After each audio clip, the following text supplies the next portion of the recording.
po at tayo ay nasa ika-6 na araw na ng ating Christmas recipe ideas.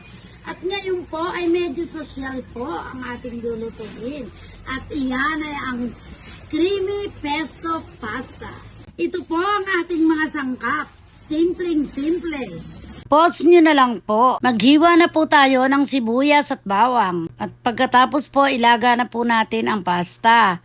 Magtunaw na po tayo ng butter sa kawali. Maggisa na po tayo ng bawang at halu-haluin natin. Pag mapula na po, ay ilagay na po natin ang sibuyas. At pag sa tansya nyo ay luto na po ang sibuyas, ay ilagay na po natin ang tuna. Depende po kung anong brand ang gusto nyo at kung maanghang o hindi. Pero kami po, mas pinili po namin ang spicy. Ilagay na po natin ang pesto sauce upang lumasa po sa ating tuna.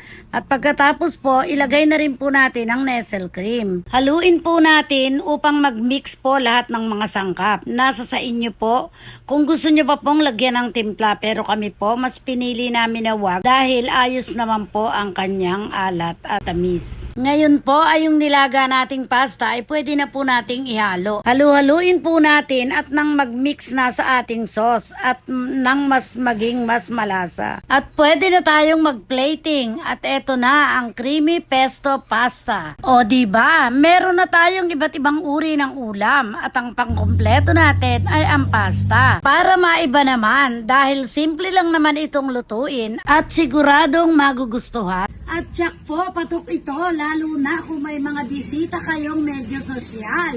Di po ba? Di kayo mapapahiya. Isa na lang po ang inyong aabangan sa ating Christmas recipe ideas. At iyon ay ang ating dessert. Thank you for watching. Follow for more.